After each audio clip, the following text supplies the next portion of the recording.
But before we read Ezekiel 37, we got to go to 36. We're a contextual church, and I want to show you the context of what God is doing here. What God is doing with Ezekiel is he's showing Ezekiel, he's telling Ezekiel all of these incredible things that he's going to do. I'm going to restore the nation. I'm going to rebuild the families. I'm going to rebuild the homes. It's all awesome.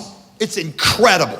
You ever had that moment where like God is speaking, you're like, man, it's going to be amazing. And then we get to chapter 37, and it is not what God said.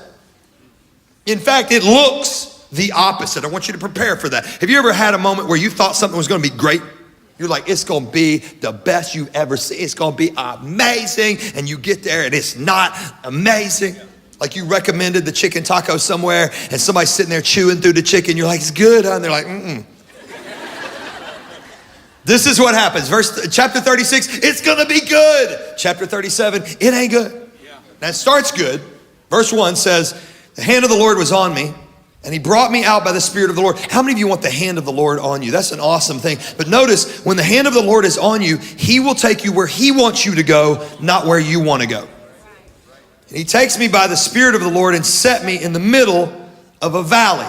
But God, this is cool, and I appreciate you being with me, but I kind of didn't want to be in the valley. Like if the hand of the Lord is going to be upon me, takest thou thine servant uppest to us thine mountaintopest, so as I can see us what is thou would like us for me as to doest. Some of y'all think that's how God talks, King James. Like Lord, take me to the mount. Why would he take him to the valley? Because if I want to give you vision, I have to take you to the valley. If I want you to have sight, I'll take you to the mountaintop where you can see, oh wow, look at the expanse. But sometimes vision only happens in the valley because that's where I see beyond what I can see.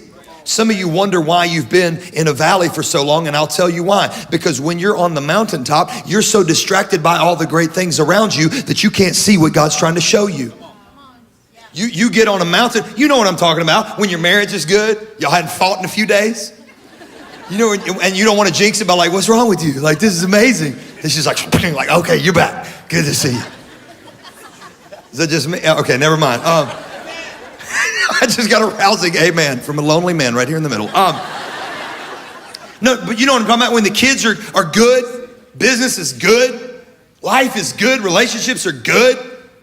And guess what? You don't pray as much then. Because you just don't need God as much then.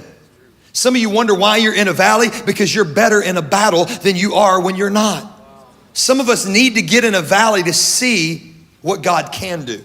And this is what God's doing through Ezekiel. And he sees that the valley is full of bones.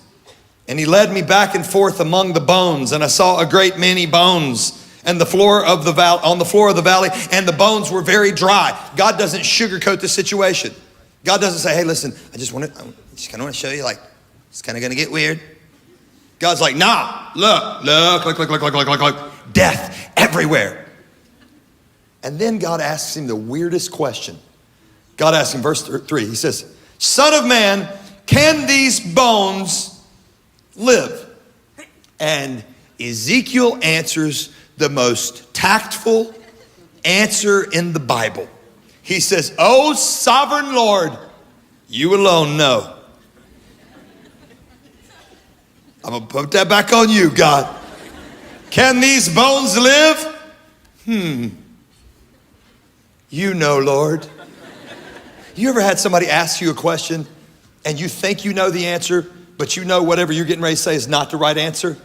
And so you don't know what to say. How many of y'all were raised by a strict mama? Just raise your hand. You know, and you're in church right now, so just be grateful for that strict mama. How many of y'all, your mama, and maybe you're a mama and you say this, how many of y'all have ever either looked at your kids or your mama looked at you and just said, what's wrong with you? And they never just say it once, do they? It's always followed up with like, and they enunciate every word. Like the first they say, what's wrong with you? And then they go, what is wrong with you? And you want to say, nothing, I'm fine. I came from you. All that I have is your legacy. But you also know your mama's a ninja, right? And my mama's a ninja. She's watching right now. I love you, mama. I love you, mama. You could hit me. I didn't even know she hit me. Like I felt it. I was like, what was? My mom was like, Like you wanted to say nothing, but you knew, like you had too much fear and respect to say nothing. So you were like a lot's wrong with me. Because if I say the wrong thing, then something else is going to be wrong with me too. Ezekiel answers such a good answer out of fear or honor and respect for God. Here's why. Because Ezekiel respects God's ability to see something that he can't see. To know something that he can't know. How arrogant of us to always answer the questions that God asks us as if somehow he's asking us for the answer. When was the last time you just said, Lord, it's up to you? Whatever you want to do. Can I help you with something? When the answer asks you a question, he's probably not looking for your wisdom in that moment. He's actually trying to figure out where your head is because he wants to do something through you. But if you are unwilling to yield your will to his, then that's allowing him to know you're not ready to do what he wants you to do. So God will put you in the middle of a valley of dry bones and ask you, can these bones live? And the question is not about the bones. It's never been about the bones. Because if the question is about the bones, the answer is no. Duh, they dead. They're very dry. There's a lot of them. You've rolled me all up in the middle, all back and forth. I've seen the bones. No. But the question is not about the bones. Here's the problem. Here's the problem. Now listen to me. I'm trying to teach you something today. I'm teaching and I'm preaching. I'm preaching and I'm trying to help you. When God asks you a question about your circumstance, the problem with us is we look to our circumstance for the answer. When literally you're looking at your life and you say, can this marriage survive?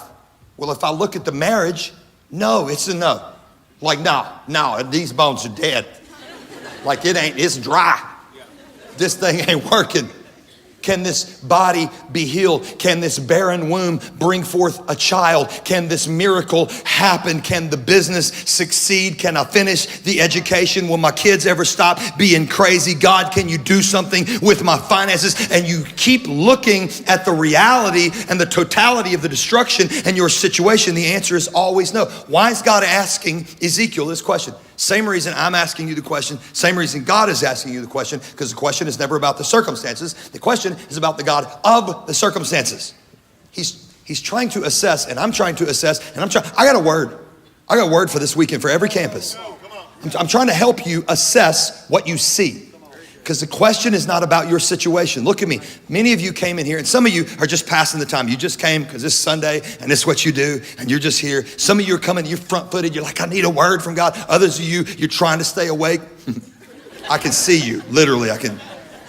And if you sleep through my sermon, sleep on. You need the rest. I'm just resting in the rest in peace. It's a joke. Calm down. Some of you, though, here's what I'm trying to get you to get.